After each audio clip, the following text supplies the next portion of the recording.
when you think of the partners who are engaged at the state level and at the local level, that really is an opportunity to achieve collective impact, right? We can work together to be more than the sum of our parts. We can strengthen a system of aligning education to workforce. But there's another element that's required for change, and that's those relationships that we have with young people. Whether we are working with them as an educator or as one of their first employers, helping them along their career pathway. So as I look around to all of you today, you know, I even having been in the field for quite some time, I still get sappy and emotional in thinking about the change that's being made. And I think of the ripple effect that each of you have and the respective roles that you play to help young people understand what their dream is and then connect them to what that career pathway is. When we think back, a lot of us say it was that single person that made a difference. And so each of you is somebody who has made a difference, I'm sure. And from the information you're going to gain today, from the networking and connections you'll gain, you'll be in a position to make an even more significant difference. So I'm going to ask you all, if you work directly with young people, not just in an educational setting or a community setting, but if you're an employer as well who works with young employees, then please raise your hand. All right, wonderful. So the right people are in the room, right? And that's because of the outreach and engagement that local partners were leading. So with all of the hands raised, there's an opportunity to affect scores and scores of young people in the Allen County community. So thank you for being here and building their social capital through the relationships that you have with them. So without further ado, I want to welcome Seth Kearns,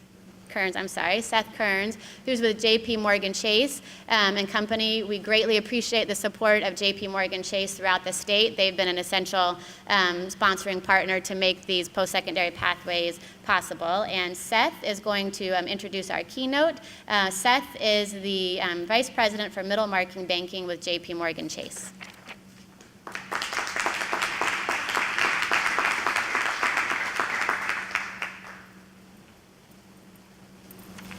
Thank you, Tracy. JP Morgan Chase provides nearly $2.5 million each year of support for non-for-profit initiatives in Indiana that helped expand economic opportunity.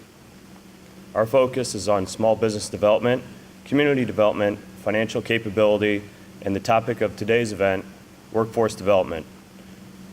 We've seen the labor market tighten recently, which only increases the challenges employers face meeting their skilled labor needs.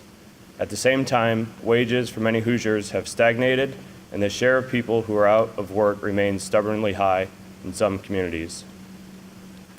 The goal of our workforce development partnership is to provide young adults with critical support, education, and training to build in-demand skills and set them on a stable and rewarding career path. We're a proud partner of the Indiana Chamber in developing these post-secondary pathways events that highlight the skills demand for local employers and Ivy Tech's Accelerated Credentials program that addresses this skills gap.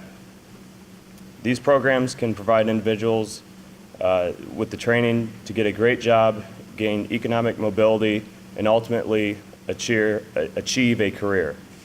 Which leads me right into my introduction of Michael Barnes. Mike is the Associate Chief Operating Officer for Employee Engagement at the Indiana Department of Workforce Development.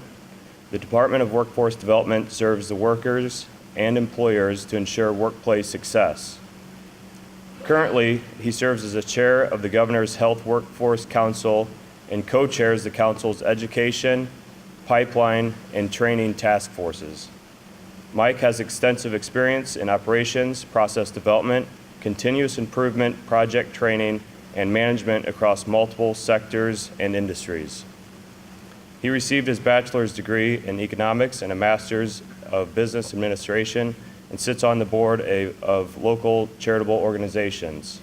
These experiences have given Michael a unique understanding of the challenges facing today's workforce. With that, it is my pleasure to introduce to you Mike Barnes. Please join me in welcoming him to the stage.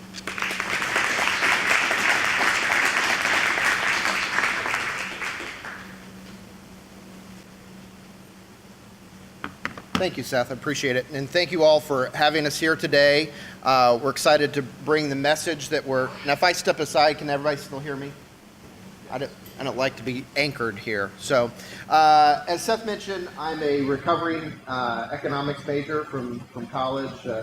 There's few probably degrees that are less useful at a bachelor's degree than economics, but I really enjoyed it, and to kind of give you an insight into kind of how I geek out on this is my 10-4 index. And I drove up from Indianapolis this morning, and I will declare that the economy is good because as I drove, I counted 362 trucks on the road. So that's I think it's about 117 miles from my house to here, so that's well over 3 per mile. The economy is good. When I first started with the agency, it was the height of the Great Recession. Took a trip up to Lake County, and I was passing a truck every 2.5 miles. So that's how far we've come, and you also have insight into what a personal hell it is to be one of my children. So these things excite me.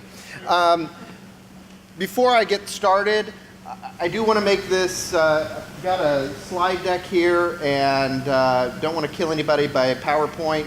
It's more of a conversation guide.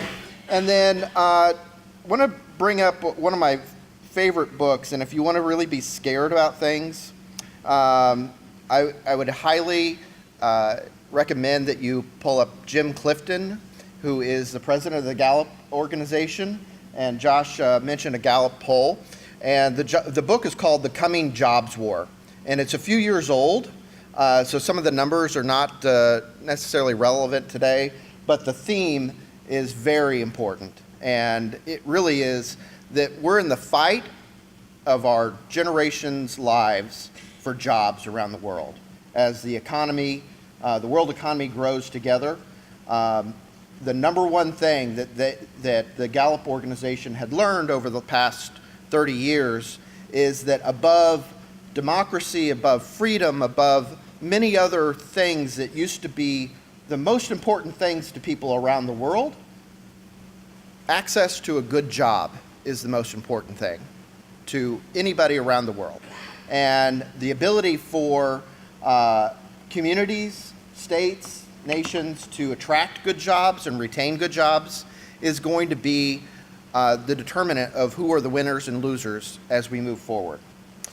All right, so, and in full disclosure here, our communications department has developed a brand new slide deck for me, and so if it looks like this is the first time I've seen a slide, it might be, so. All right, so to really kind of set the stage here real quickly, the workforce challenge that we're looking at. When the Department of Workforce Development, we have a research and analysis group that does long-term projections for the state, which takes in Bureau of Labor Statistics and a number of other economic modeling techniques to forecast growth, forecast the growth in certain occupations and industries. And as we look over the next 10 years, and actually we need to fill about 1 million jobs over the next 10 years.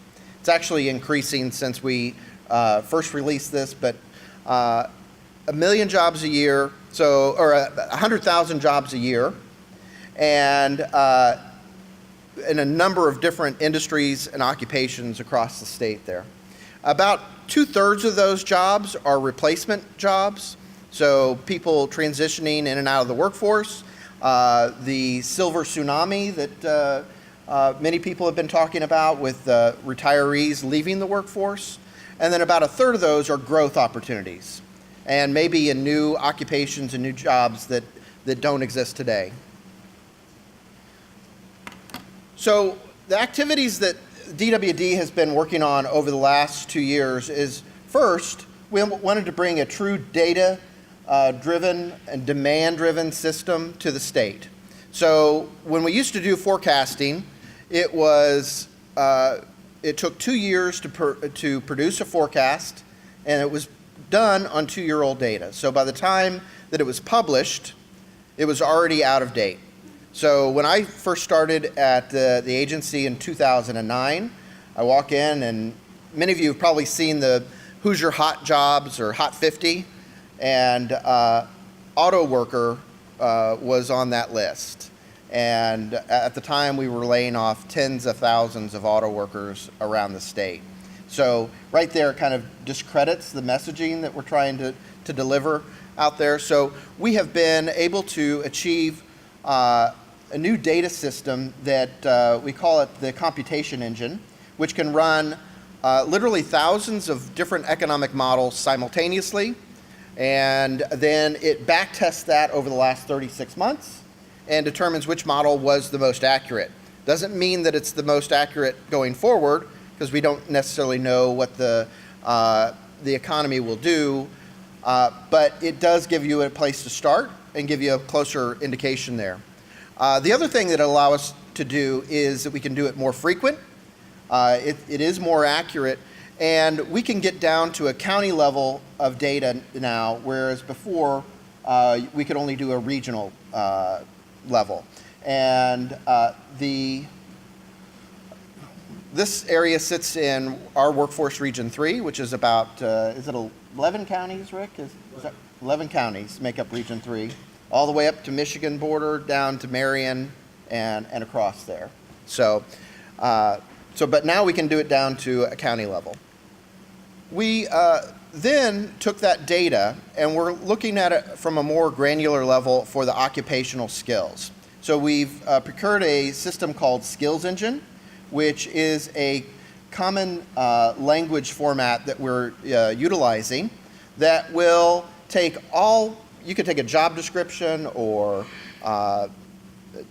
the job posting and put it through Skills Engine, and it will come out with a common skills language and break that down. It's been something that was developed by Texas State College, and they've used it with about 8,000 employers to validate it, and it's been a great system because now we can take that, marry it up with the educational curriculum for any particular program, and it will break it down into the same skills language, so you can see as an educator exactly where the skills match or mismatch might be. And then the next step that we have taken is then to inform students, parents, job seekers, other community partners in understanding the demand element of the labor market information. And we will be having a new website called Indiana Career Ready that will be launched this summer, and I'll give you a little preview of it later on. But it is specifically designed to align all the tools that we have and inform that with the labor market and demand information that we've been developing out of the computation engine. So then we go back to the challenge of the million jobs, and when we look at the current makeup of those jobs, 26% of them require a bachelor's degree, 10% an associate's, 27% high school plus, so requires more than a high school diploma and some certificate or credential. And then, unfortunately, we still have a large portion of jobs in this state that require high school diploma and below. So we are working to develop and understand the supply at a more granular level as well. So keep in mind the 100,000 people a year that we need to fill the jobs. And when we look at the K-12 space, first of all, there's about 8,700 individuals that don't complete college, complete high school, I'm sorry. And 35% of those are not going on to college or post-secondary. So we have about 78,000 college graduates a year coming out of the state. And we have great education institutions around the state that attract a lot of out-of-state talent that come. And but when we look at our wage data, only about 45% of those college graduates are employed in the state after a year. So the brain drain is very real, both with our our best and brightest that we're sending off to college and then exporting out of the state, but the talent that we've attracted to our universities is leaving as well. So when you look at the total estimated supply from education, both high school and college, it's only about 68,000 people a year. So that's the first challenge, is finding enough people to fill the jobs there. Then when we look at, and something that you as educators probably already recognize, is that 37% where it says that need a high school diploma, as we move forward in the economy, the expectation is that people are going to need higher skills to be able to achieve good jobs. And so we see that even in that what we call middle skills occupations will require that high school plus, the diploma plus a credential or certificate. So currently, when we look at our the jobs, there are about 27,000 jobs a year that need that certificate or credential. When we look at the annual supply between high school, adult basic education centers, Ivy Tech, and other suppliers, we're only at about 6,500. So it leaves about an 18,000 gap in there. So that is the big area that DWD is focusing on, is trying to drive more individuals into these high-wage, high-demand jobs that require a certificate or credential. So I'm going to switch gears a little bit here and talk about some of the legislative things that DWD undertook this last year. So the first one, and we talked about it, was the high school dropouts. And we were lucky enough to get further state funding for our JAG program. Does anybody's school here have a JAG program? Okay. Anybody directly involved with it? Excellent. So you guys can give the commercial then, right? So the JAG program is really, it's a national program, but Indiana is the largest JAG statewide program in the nation. And individuals such as you up front here have done an outstanding job with this. These are usually youth that have an average of, how many barriers do your students generally have? Do you know? About 8 or 9? Yeah, so these are individuals that without intervention may likely turn into dropouts, and they have those high barriers to success there. And when we look at the JAG graduation rate, the most recent year is 94%, which is above the state average for all students. So it's a tremendous program that has had great success. We're currently in 110 schools around the state.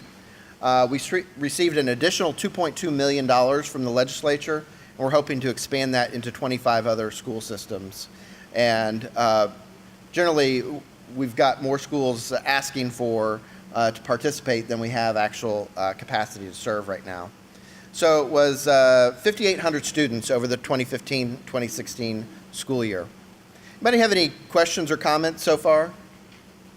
I know it's early, but.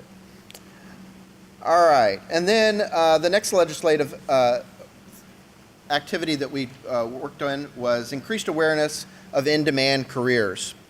And the legislature put together a pilot program that will involve 15 school systems where Indiana Career Explorer, which is our tool within the Indiana Career Ready, will be a mandatory class taught in the high school, or at the 8th grade level, I'm sorry.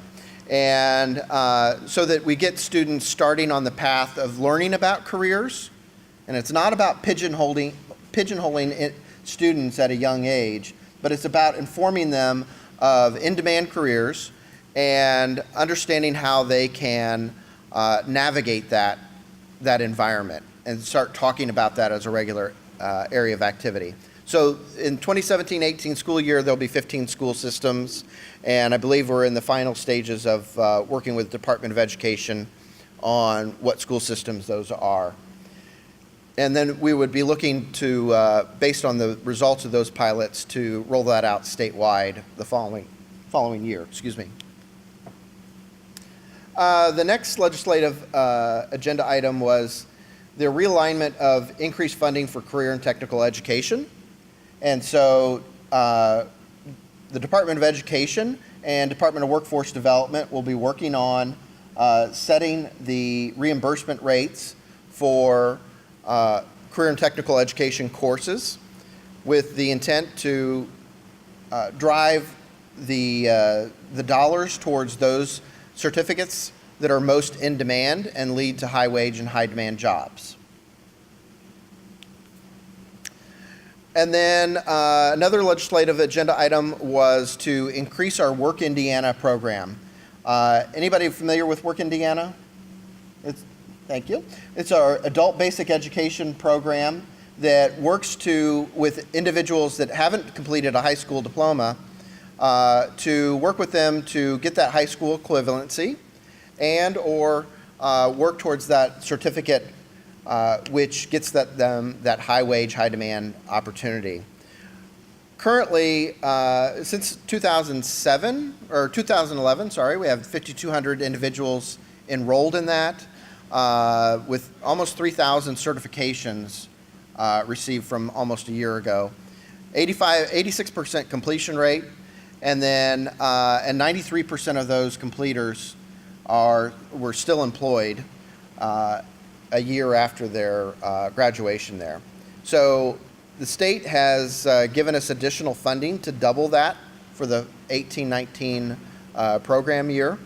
And so we see that as a great opportunity to expand the number of certificates and credentials.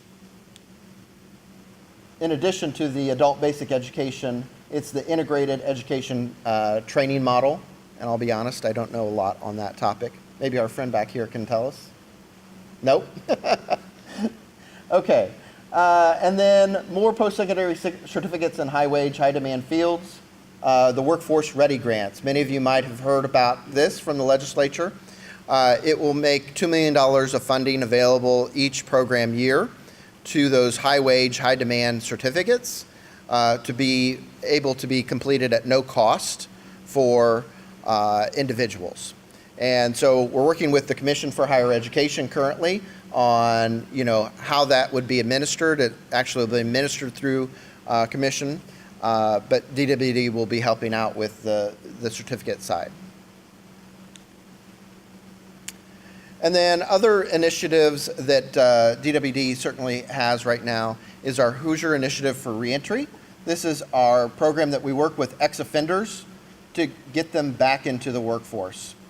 So the state releases about 15,000 inmates a year to be reintegrated into the communities. And the recidivism rate is around 36%. So about 36% of those individuals will return to prison within 3 years. And the number one barrier to that, or the number one thing that influences that positively, is if that ex-offender has a job. And so we have that program, the Hire program, that works with individuals and works with employers to create a match there. And you can see through this last year, we placed roughly 2,400 individuals into jobs, and that the retention rate on those jobs is about 93%. So it's been a great success. And when you look at the amount of money that it costs to house a prisoner, about $20,000 a year, and then you look at the recidivism, the positive impact to that recidivism rate, it becomes a very big return on investment there for that. Other initiatives, the robotics competition. Does anybody know about the VEX Robotics here in Northeast Indiana? A couple of you, thank you. So we were, I think, latecomers to the robotics arena as a state.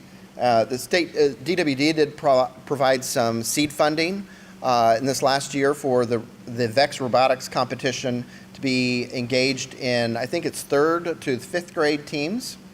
And we had budgeted for about 200 different programs. And as you can see, by this coming school year, our projected number of teams is over 800. So it's been highly successful. We sent, I think, 4 different teams from the state to a national competition earlier this year.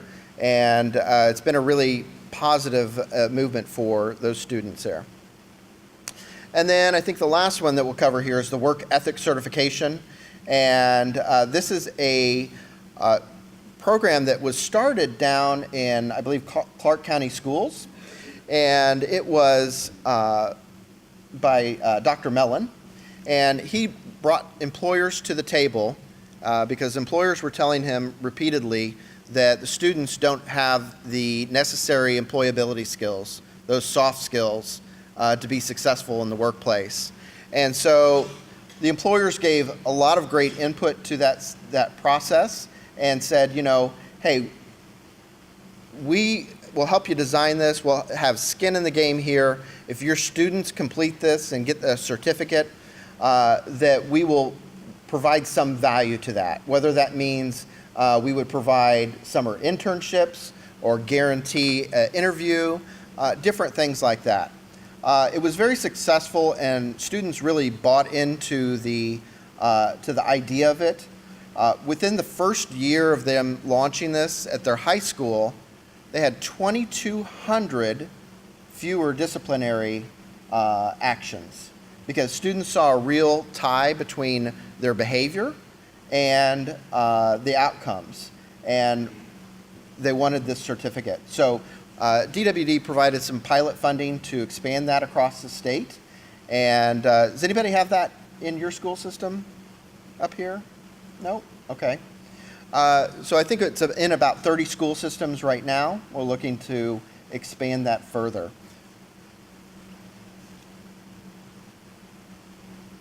Then Skill Up. I'll be happy to talk about Skill Up.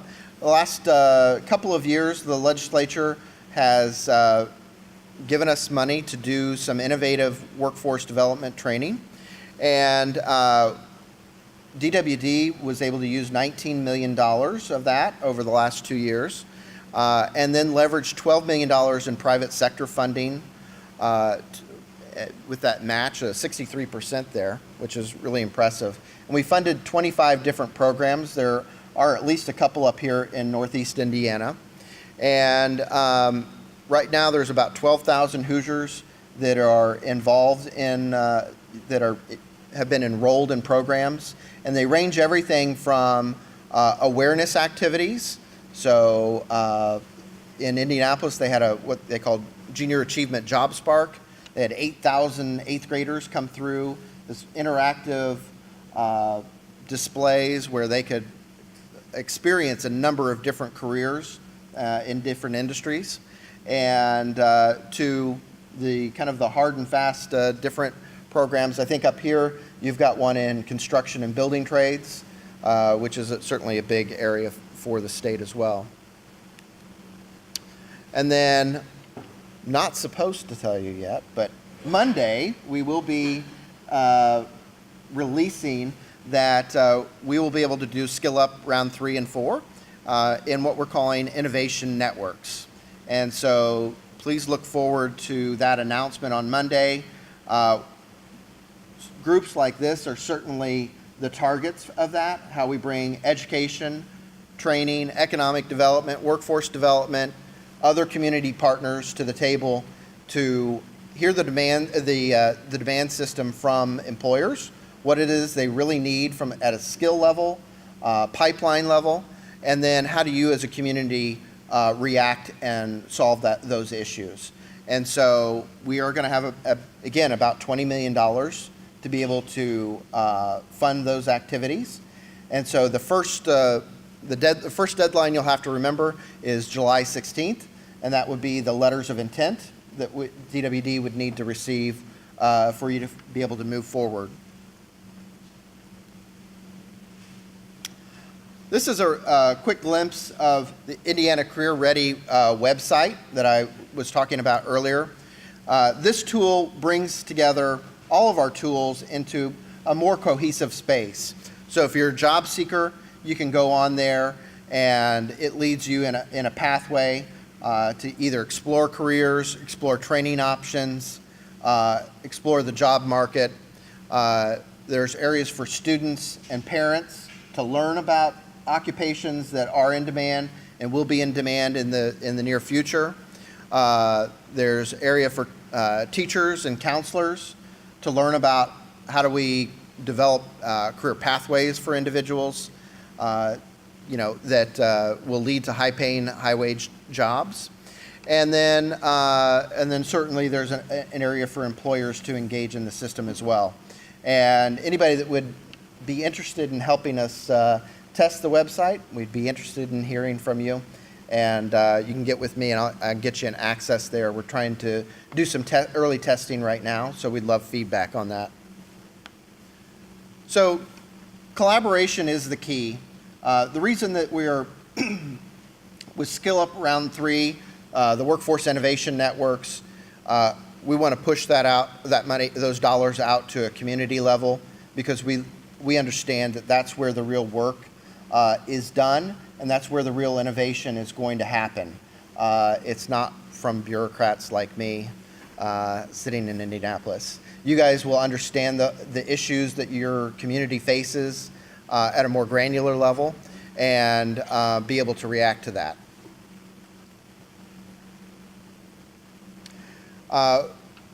Superintendent of Jay School Corporation, Jeremy Gully, he has been engaged in this space with us over the last couple of years, and the commissioner particularly likes this quote here. I see employers visualizing, describing, and deciding, and our educators designing and implementing.